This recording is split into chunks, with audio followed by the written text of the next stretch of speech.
আসসালামু আলাইকুম রহমতুল্লাহি ওয়া বারাকাতুহু। প্রিয় শিক্ষার্থীরা, নবম দশম শ্রেণীর উচ্চতর গণিতে ভেক্টরের আজ ষষ্ঠ ক্লাস। এই ষষ্ঠ ক্লাসে আমি মুস্তাফিজ স্যার তোমাদের সবাইকে স্বাগত জানাচ্ছি। প্রিয় শিক্ষার্থীরা, আজকে আমি উদাহরণ 5 নিয়ে আলোচনা করব। আমরা প্রশ্নটা একটু দেখে নিই। ভেক্টর পদ্ধতিতে প্রমাণ করো যে কোন চতুর্ভুজের সন্নিহিত বাহুগুলোর মধ্যবিন্দুর সংযোজক রেখাসমূহ একটি সামান্তরিক উৎপন্ন করে। প্রিয় শিক্ষার্থীরা, দেখো পি কিউ আর এস একটি চতুর্ভুজ, এ বি সি ডি এই বাহুগুলোর মধ্যবিন্দু। এখন আমরা কি করছি, প্রথমে এই এ বি বিসি সিডি এবং দিয়ে যোগ করলাম। প্রমাণ করতে হবে এ বি সি ডি একটি সামান্তরিক। এবার আমরা মূল প্রমাণে চলে যাই। প্রিয় শিক্ষার্থীরা, একটু খেয়াল করো, আমরা ধরে নিয়েছি এই পি কিউ ভেক্টর সমান এ, পি কিউ ভেক্টর সমান এ, কিউ আর ভেক্টর সমান বি, আর এস ভেক্টর সমান সি এবং এস টি ভেক্টর সমান ডি আমরা ধরে নিয়েছি। এখন দেখো, এই যে এখানে একটা ত্রিভুজ এ বি কিউ, এই ত্রিভুজটা আমরা যোগ বিধি অনুসারে যদি লিখতে চাই, তাহলে দেখো এখানে একটা ক্রম সৃষ্টি হয়েছে। তাহলে ক্রমটা কি, এ কিউ ভেক্টর যোগ কিউবি ভেক্টর সমান এই বিপরীত দিকে এই বাহুটা তাদের লব্ধি প্রকাশ করবে হচ্ছে এবি, লব্ধিটা হচ্ছে এবি। এখন দেখো, বা এ কিউ সমান আমরা কি লিখতে পারি, এই যেহেতু এটা পি কিউ এর মধ্যবিন্দু, তাহলে আমরা এ কিউ সমান লিখতে পারি half O P Q, half P Q. অনুরূপভাবে কিউ, এই কিউবি কে লিখতে পারি half Q R, half Q R সমান এ বি, বা হাফ আমরা পি কিউ সমান এখানে দেখো ধরে নিয়েছি A vector plus half Q R সমান ধরে নিয়েছি বি ভেক্টর সমান এ বি, বা এবি ভেক্টর সমান, আমি যদি এটাকে এই পাশে নিয়ে যাই, আমি যদি এবি কে এখানে বাম পাশে এবং এই বাম পাশেরগুলো ডান পাশে নিয়ে যাই, half A vector plus half B vector, বা এ বি ভেক্টর সমান হাফ কমন নিলাম A vector plus B vector. প্রিয় শিক্ষার্থীরা, তোমরা দেখতে পাচ্ছ এ বিটা কি বের হলো, এই এ ভেক্টর এবং বি ভেক্টর এই দুটা যোগফলের অর্ধেক এবি, কারণ এটা হচ্ছে এ ভেক্টর থেকে, বিটা হচ্ছে বি ভেক্টর থেকে। তাহলে দেখো আমরা অনুরূপভাবে এটা লিখতে পারবো বিসি, অনুরূপভাবে সিডি, অনুরূপভাবে বিএ লিখতে পারবো। এখন দেখো একটু আমরা এখন লিখতে পারছি অনুরূপভাবে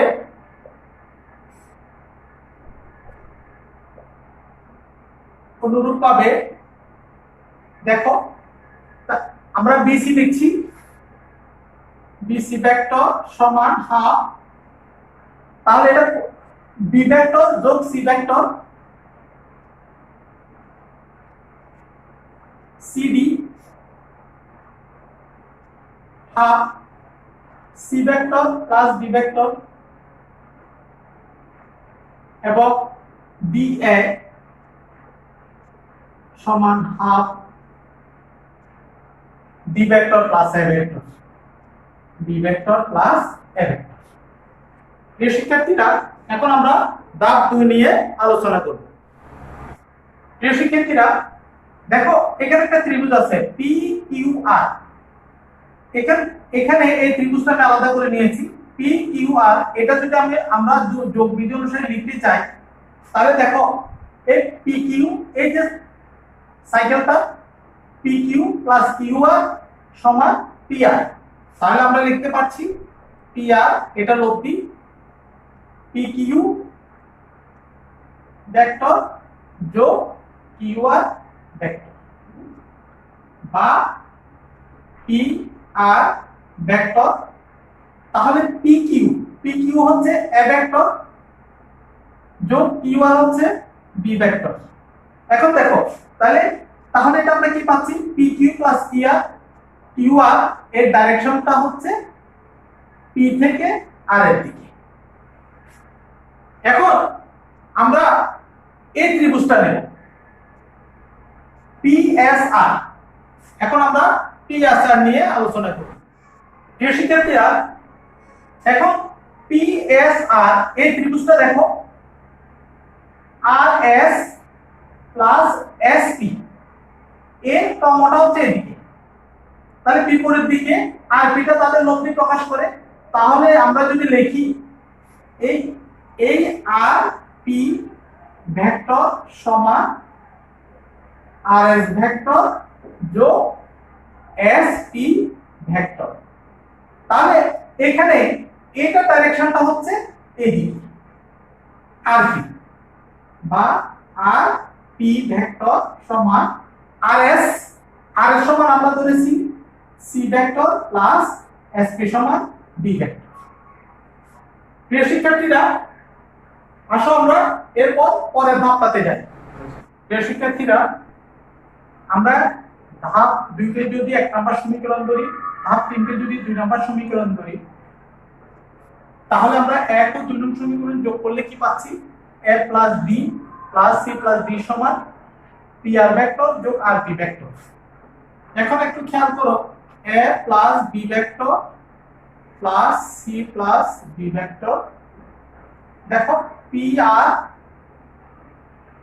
প্লাস আর পি আর প্লাস আর পি, দেখো এটা একটা বিন্দু ভেক্টর পি আর এবং আর পি। পি আরটা হচ্ছে দিকটা হচ্ছে পি থেকে আর এর দিকে, আর আর পি হচ্ছে আর থেকে পি এর দিকে। দিকটা হচ্ছে ভিন্ন, যদি ভিন্ন হয় তাহলে এটাকে যদি একই দিকে করতে হয় তাহলে আমরা মাইনাস চিহ্ন দিয়ে এটাকে গুণ করতে হয়, এই দিকটা একই হয়ে গেল, বা a plus b vector plus c plus d vector equal to pr minus pr vector. দিক একই ক্রমে a plus b vector plus c plus d vector equal to pr vector minus pr vector 0 vector. এখন আমরা কি করতে পারছি প্রিয় শিক্ষার্থীরা, একটু খেয়াল করো, আমরা একটু উপরে যাচ্ছি এখানে, বা a plus b vector equal to এই ভেক্টরটাকে ডান পাশে নিয়ে যাচ্ছি, বা এখন যদি আমরা উভয়পক্ষে হাফ দ্বারা গুণ করি, হাফ দ্বারা গুণ করলাম, বা এখন half of a vector plus b vector সমান হচ্ছে a b ভেক্টর, আমরা লিখতে পারি minus half of c vector plus d vector, এই যে জায়গায় আছে cd ভেক্টর, বা a b vector equal to, যেহেতু মাইনাস cd আছে তাহলে আমরা যদি দিকটা c থেকে d এর দিকে, যদি আমরা এখন d থেকে c এর দিকে দিই তাহলে মাইনাসটা চলে যাবে dc ভেক্টর। প্রিয় শিক্ষার্থীরা, এখন একটু খেয়াল করো ab ভেক্টর আর dc ভেক্টর আমাদেরকে বলেছে abcd সমান্তরিক প্রমাণ করার জন্য। আমরা জানি সমান্তরিকে বিপরীত বাহু সমান ও সমান্তরাল। বিপরীত বাহু সমান যদি সমান হয় তাহলে ভেক্টরের মানটা সমান হতে হবে। ভেক্টরের মান যদি সমান করতে চাই আমরা, তাহলে এ ভেক্টরের মডিউলাস করতে হবে, বা ab সমান bc, ভেক্টরের মানটা সমান হয়ে গেল। আমরা জানি দুটি ভেক্টর যদি সমান হয়, হয় তাদের ধারক রেখা একই হবে বা সমান্তরাল হবে। এখন যেহেতু এখানে এদের ধারক রেখা, AB এর ধারক রেখা এবং BC এর ধারক রেখা, দেখো এটা কিন্তু এক নয়। এই দেখো এই BC টা কিন্তু এরকম একটা ধারক রেখা, AB টা এখানে এখানে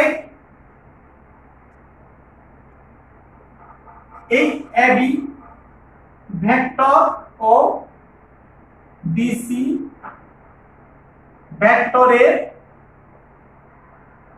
ধারক রেখা